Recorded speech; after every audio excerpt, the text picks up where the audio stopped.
Bismillahirrahmanirrahim. Assalamualaikum warahmatullahi wabarakatuh. Waalaikumsalam warahmatullahi wabarakatuh. Kembali lagi bersama kami pemirsa setia channel Firdaus Hisab.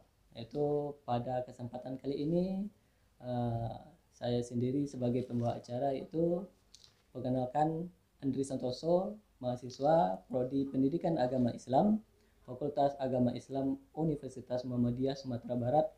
Dan kali ini yang biasanya milik channel yaitu Bapak Ustadz Firdaus MHI hari ini menjadi narasumber kita, yang mana nanti akan ada beberapa pertanyaan atau diskusi kita yang insya Allah akan menarik.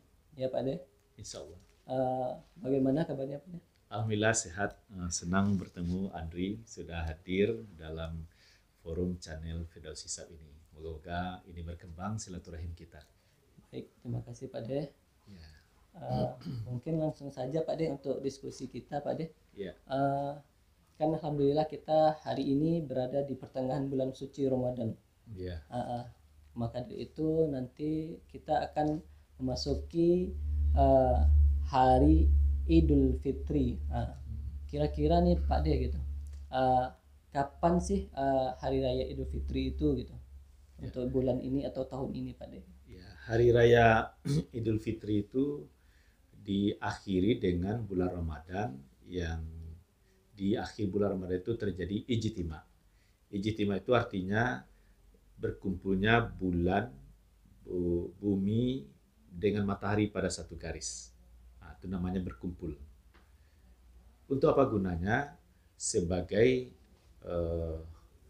lambang atau kebiasaannya memang begitu terus-menerus, bulan baru mau datang sedangkan bulan lama hendak berakhir.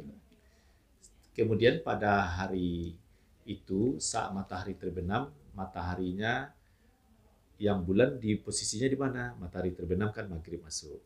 Kalau hilalnya sudah di atas ufuk, berarti malam itu berakhirlah Ramadan, malam takbiran.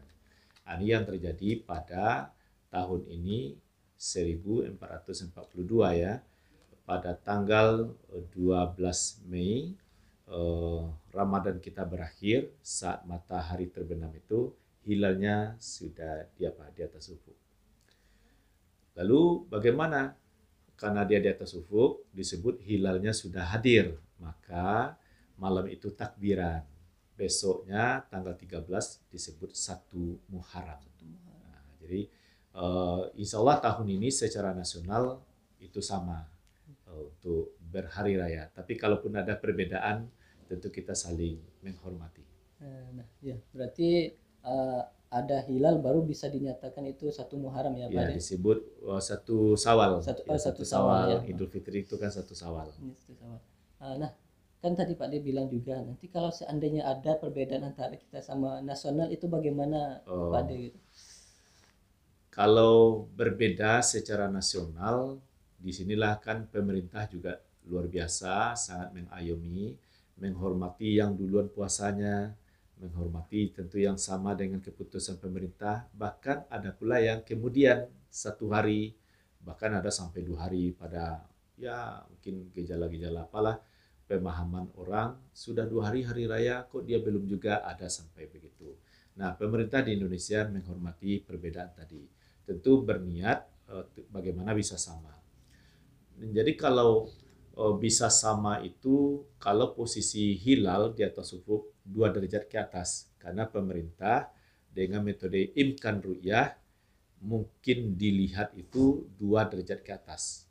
Jadi kalau hilal itu 2 derajat ke atas, itu secara nasional sama.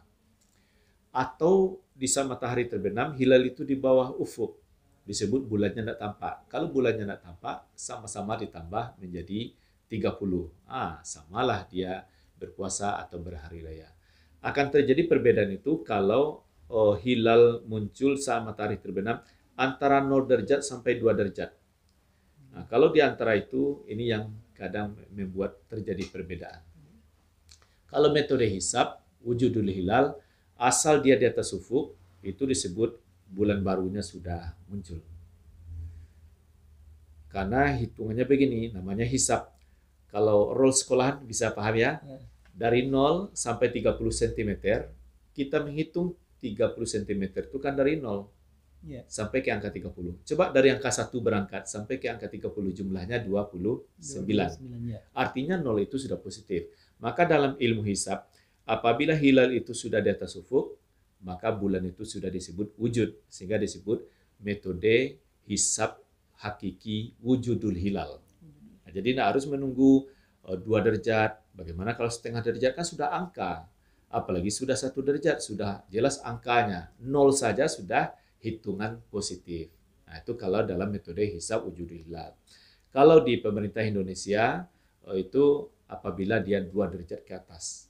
Nah, tapi kalau antara 0 dan dengan 2 itu, inilah kadang-kadang yang membuat terjadi perbedaan secara nasional. Baik Pak Deh. Kira-kira nih Pak Deh, dari penjelasan Pak Deh tadi mengenai ilmu hisab ini, itu di mana kita mempelajari ilmunya Pak Deh? Iya. Mungkin di pesantren tertentu ada belajar, tapi memang belum semua. Saya dengar ada pesantren di Maninjau, waktu itu kami meru'yah, siswa ini hadir di tingkat SMK. Nah, mudah-mudahan nanti ini berkembang. Kalau di Jawa itu banyak yang pesantrennya belajar ilmu falak, namanya ilmu falak. Kalau di perguruan agama, perguruan tinggi ya, seperti di Universitas Muhammadiyah, ini belajar di konsentrasi prodi hukum keluarga. Nah, itu belajar ilmu falak. Kalau di perguruan agama yang lain itu di fakultas syariahnya. Dulu-dulu tidak hanya di fakultas syariah, malah setiap fakultas di perguruan itu belajar juga, tapi hanya sebagian kecil dimasukkan kepada materi ilmu alamiah dasar, sehingga ada salah satu prakteknya menentukan arah kiblat. Tapi di mana ilmu ini didapat? Ya di fakultas agama Islam biasanya. Di Muhammadiyah, fakultas agama Islam yang prodi hukum keluarga dan pendidikan agama Islam juga belajar, tapi dia menjadi mata kuliah pilihan. Bisa saja pada periode tertentu dia tidak belajar ilmu falak. Berarti lebih bahasanya itu ilmu falak ya Pak Deh? Ya, ilmu falak. Ya. Baiklah pemirsa sekalian, begitu saja mungkin diskusi kita yang singkat ini bersama Ustadz Firdaus MHI. Mungkin di lain kesempatan kita akan bisa membahas hal-hal yang lain tentunya.